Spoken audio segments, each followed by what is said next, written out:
വറഹ്മത്തുള്ളാഹി വബറകാതുഹു. ബിസ്മില്ലാഹി വൽഹംദുലില്ലാഹ് വസ്സലാത്തു വസ്സലാമു അലാ അഷ്റഫിൽ മുർസലീൻ വഅലാ ആലിഹി വസഹ്ബിഹി അജ്മഈൻ. ശമാഇലുത് തുർമുദി അദ്ധ്യായം 4.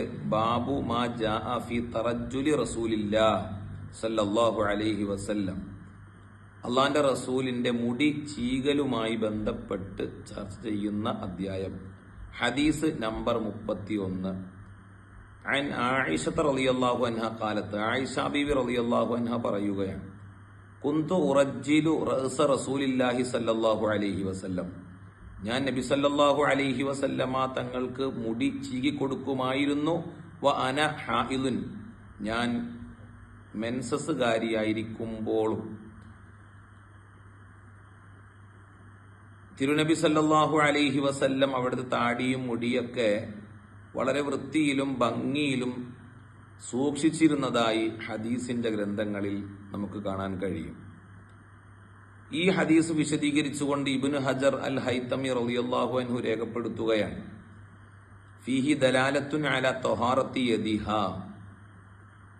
മെൻസസ് സമയത്തും അവരുടെ കരങ്ങൾ പരിശുദ്ധമാണ് എന്നത്, ശുദ്ധിയുള്ളതാണെന്നത് ഇത് തെളിയിക്കുകയാണ്.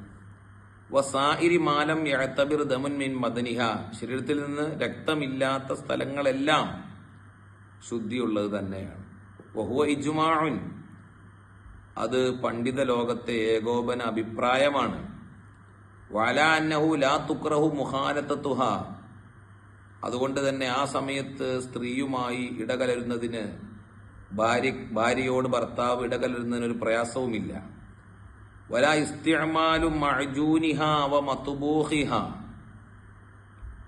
ആ സമയത്ത് ആ സ്ത്രീകൾ കുഴക്കുന്ന മാവ്, അതുപോലെ പാകം ചെയ്യുന്ന ഭക്ഷണം, അതൊന്നും ഉപയോഗിക്കുന്നതിന് ഒരു വിരോധവുമില്ല. അതുപോലെ വനഹവഹു അൽ ഇൽതിജാഉ മഅഹ, അവരോടൊപ്പം കിടന്നുറങ്ങുന്നതിനും ഒരു ഭർത്താവിനെ സംബന്ധിച്ചിടത്തോളം ഒരു കുഴപ്പവും ഇല്ല. വശുർബു മിമ്മാ തശ്റബു മിൻഹു, അവർ കുടിച്ച പാത്രത്തിൽ നിന്ന് കുടിക്കുന്നതിനും വിരോധമില്ല.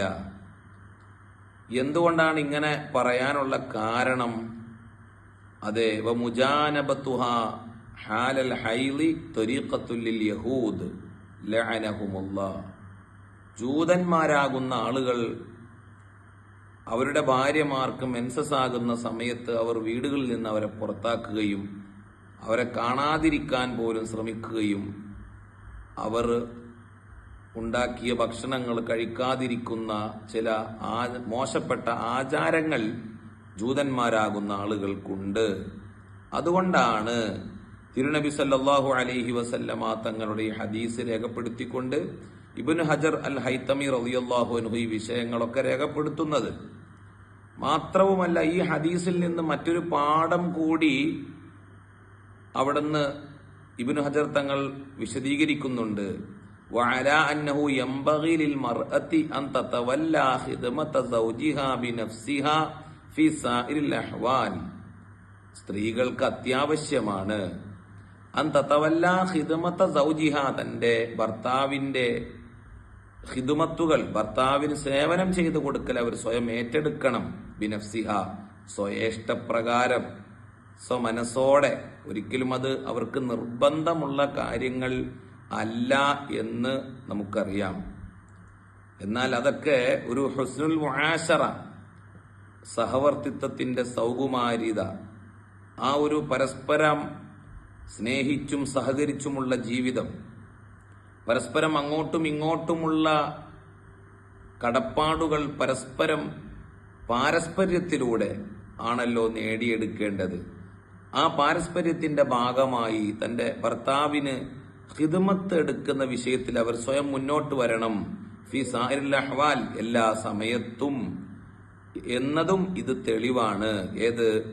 മഹദി ആയിഷ ബീവി റളിയല്ലാഹു അൻഹ മെൻസസുകാരിയായിരിക്കുന്ന സമയത്തും തിരുനബി സല്ലല്ലാഹു അലൈഹി വസല്ലമ തങ്ങൾക്ക് മുടി ചീകി കൊടുക്കുമായിരുന്നു എന്ന് ഈ ഹദീസ് നമ്മെ പഠിപ്പിക്കുകയാണ്. അല്ലാഹു സുബ്ഹാനഹു വ തആല പരിശുദ്ധ ദീൻ അനുസരിച്ചുള്ള ജീവിതം നമുക്ക് നൽകട്ടെ. അസ്സലാമു അലൈക്കും വറഹ്മത്തുള്ളാഹി വബറകാതുഹു.